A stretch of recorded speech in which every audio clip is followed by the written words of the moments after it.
the witness has indicated from the beginning that she did not want to testify. When I met with her late last year with Chief Investigator Randolph with our office, we spoke, and she emphatically indicated she did not want to be involved.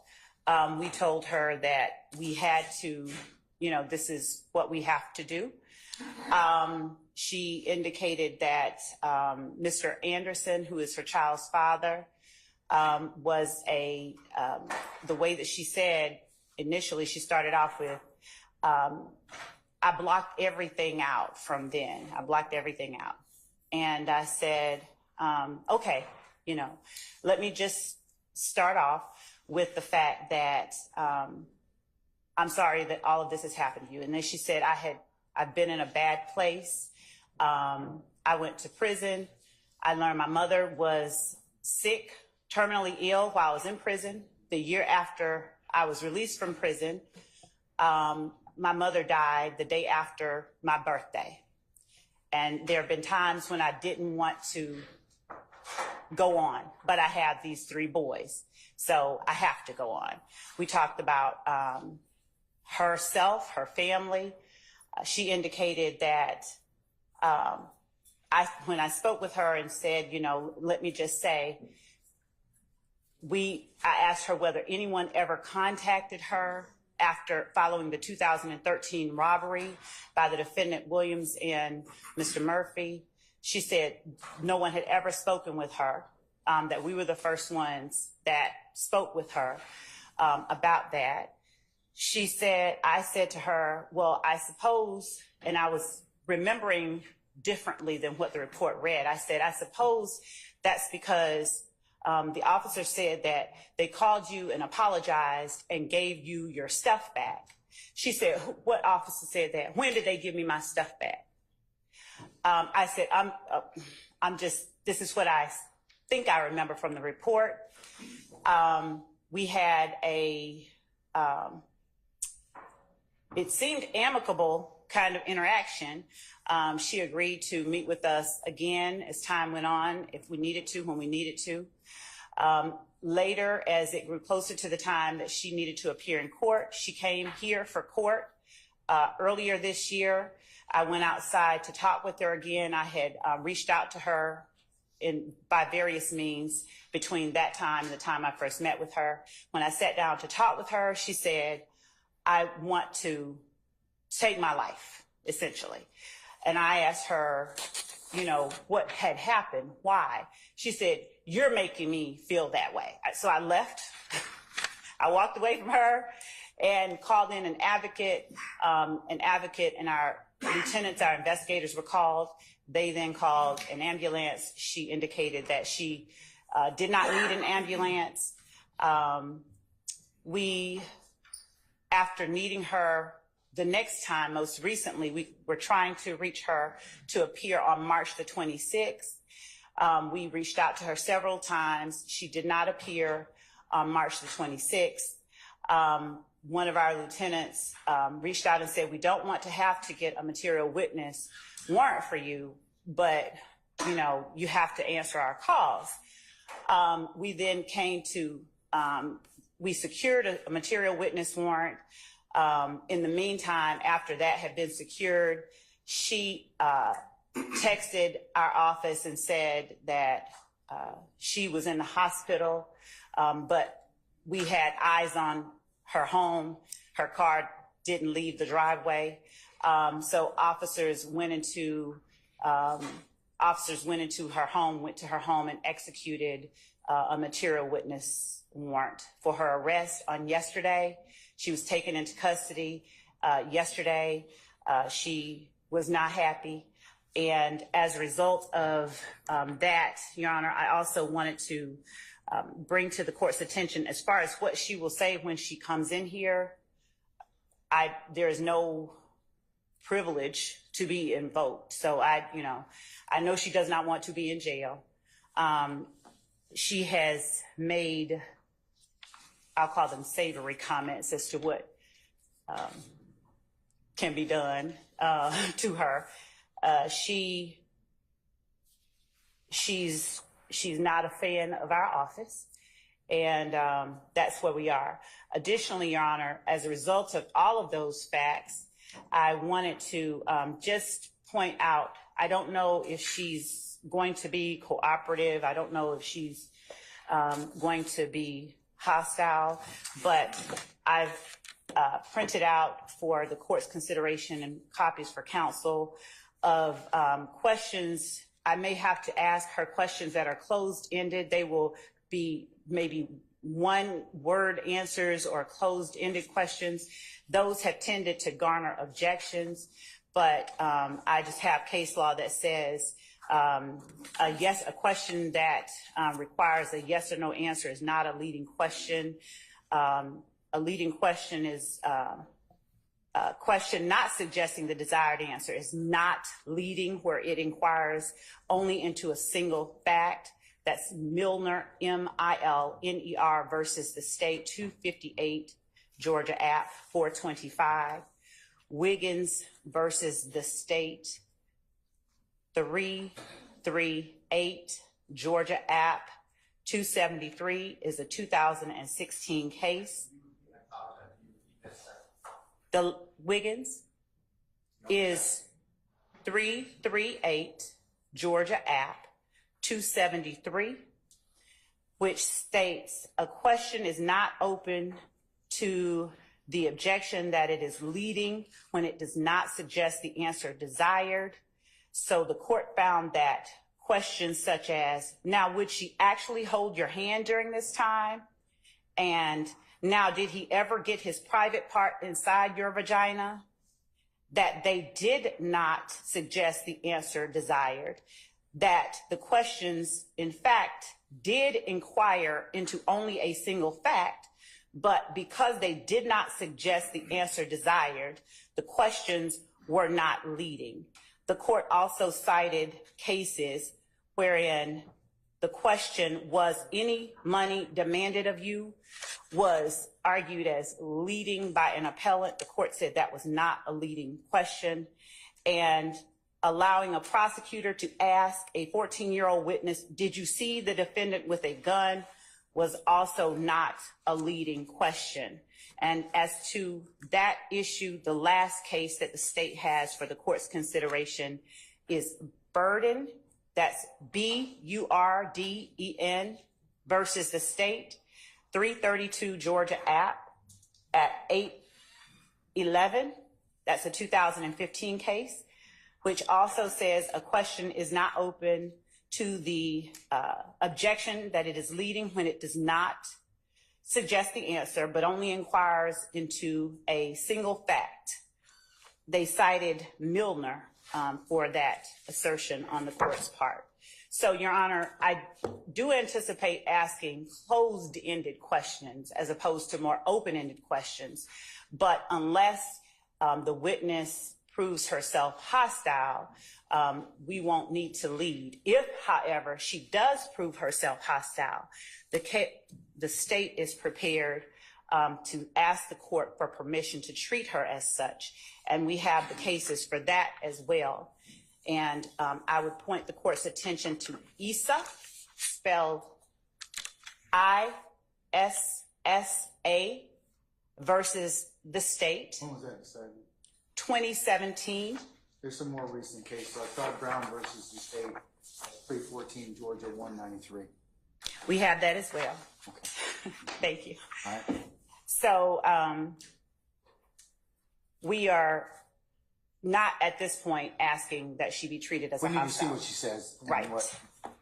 What comes up. ISA, Your Honor, is. That was Mr. Matthews. I know. I was just addressing the court, but for his benefit. That was 340 Georgia App 327 at Penn Site 340. All right. Thank you, Madam. You're welcome, Your Honor. Yes, Mr. Steele. I'm sorry, Mr. Harvey. Let me just comment for the record that we had a 1 o'clock start today. None of it was provided to us this morning or yesterday. So, I mean, it's pretty disingenuous to come in and start, hey, I'm speaking, to start citing cases and saying I can ask these questions after the state arrested somebody yesterday and holds them in jail, number one. Number two, everything that I heard that was stated to the state is Brady material.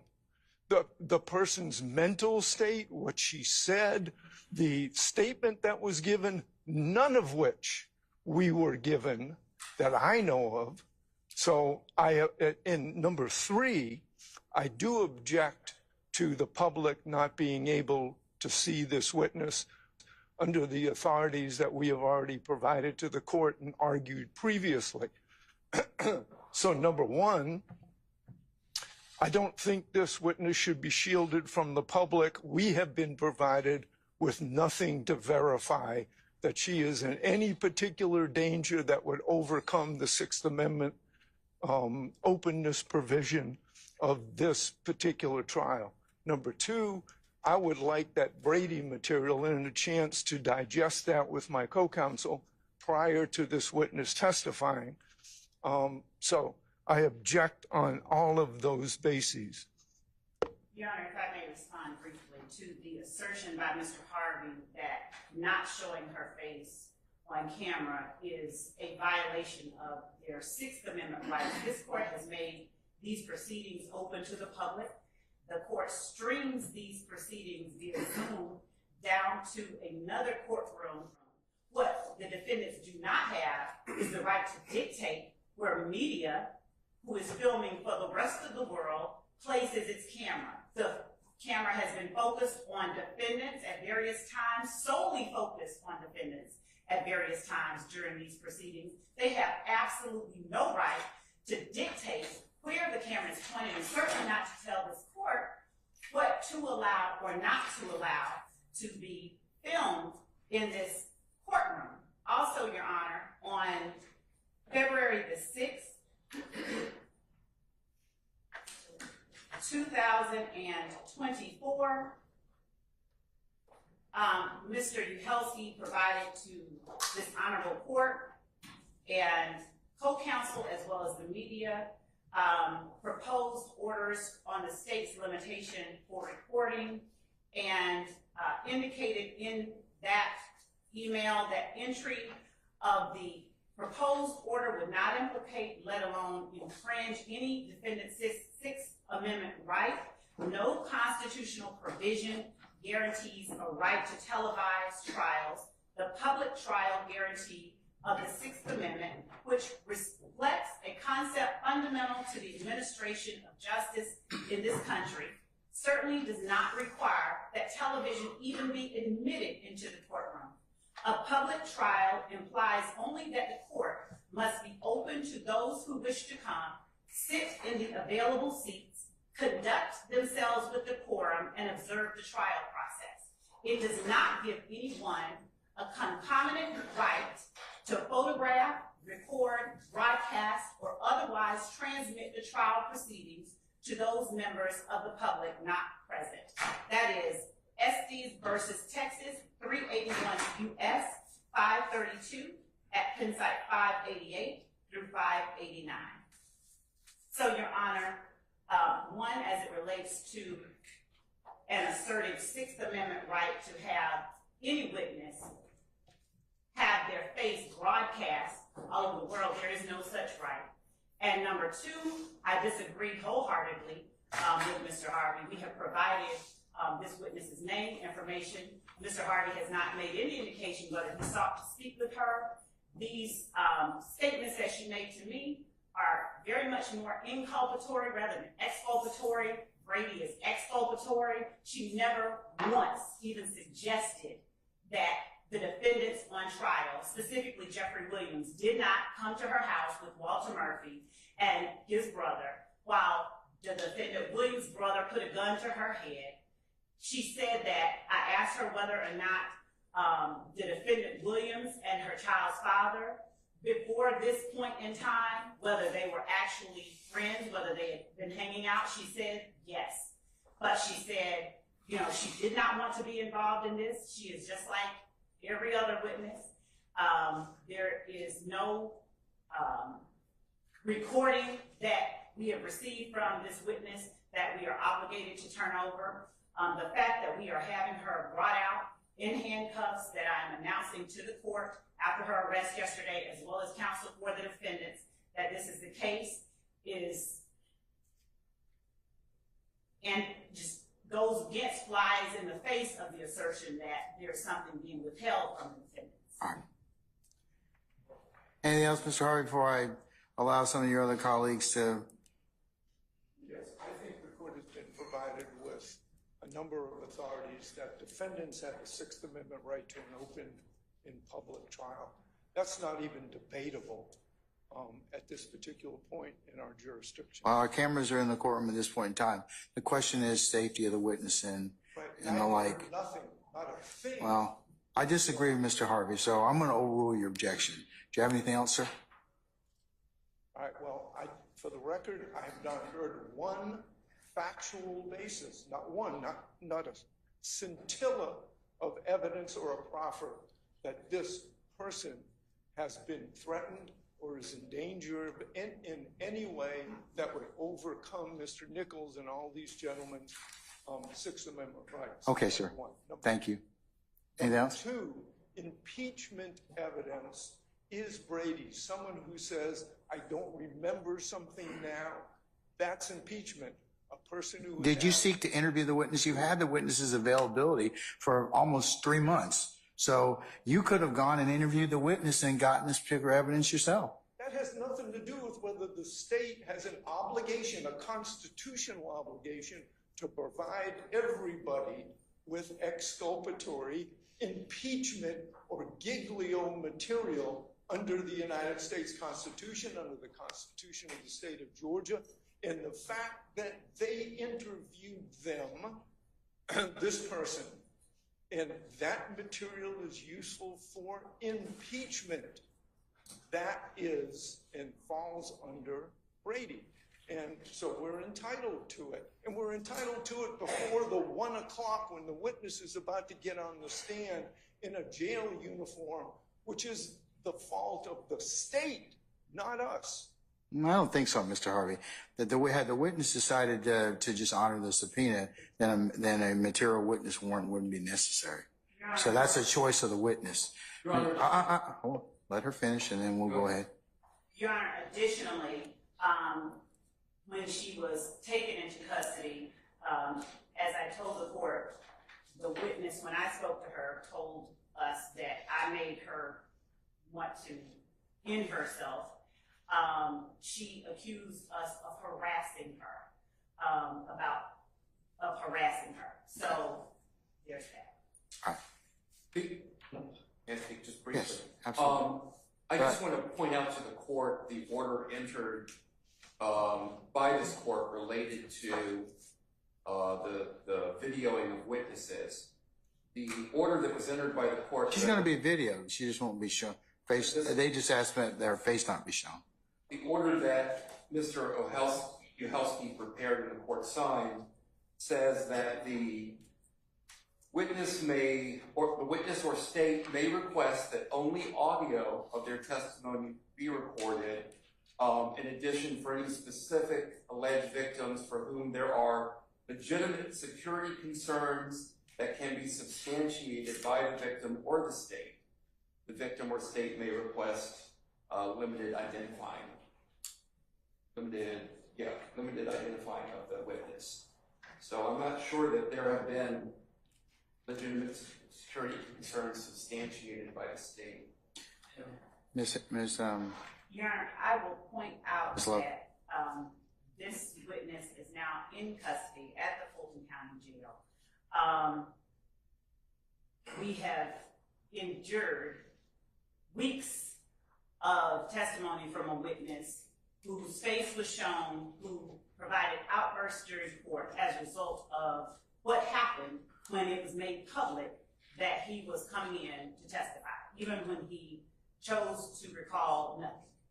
So we are, based on what has happened in this trial so far, in the interest of justice and in the interest of judicial economy, we are asking that for the sake of this witness, her well-being, her feelings of safety, that we not show her face.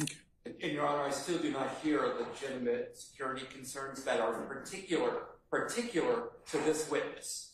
Okay. All right. Thank you, Mr. Weinstein. And just lastly, Yes, Mr. Huey, Mr. I would ask the court to require the state to proffer in specifics in terms of this particular witness. I think that already just based on what Ms. Love said already, and the court's viewing of what has gone on with the last several witnesses that have had their faces broadcast to the world, that there's a legitimate safety concern. So I'm going to overrule your objection. It's noted for the record. And for the record, Your Honor, on that same note, the prior witness that came into court stated that his information had been broadcast. I didn't specifically. He lost his job. He has been harassed. That's a security concern. Do you want you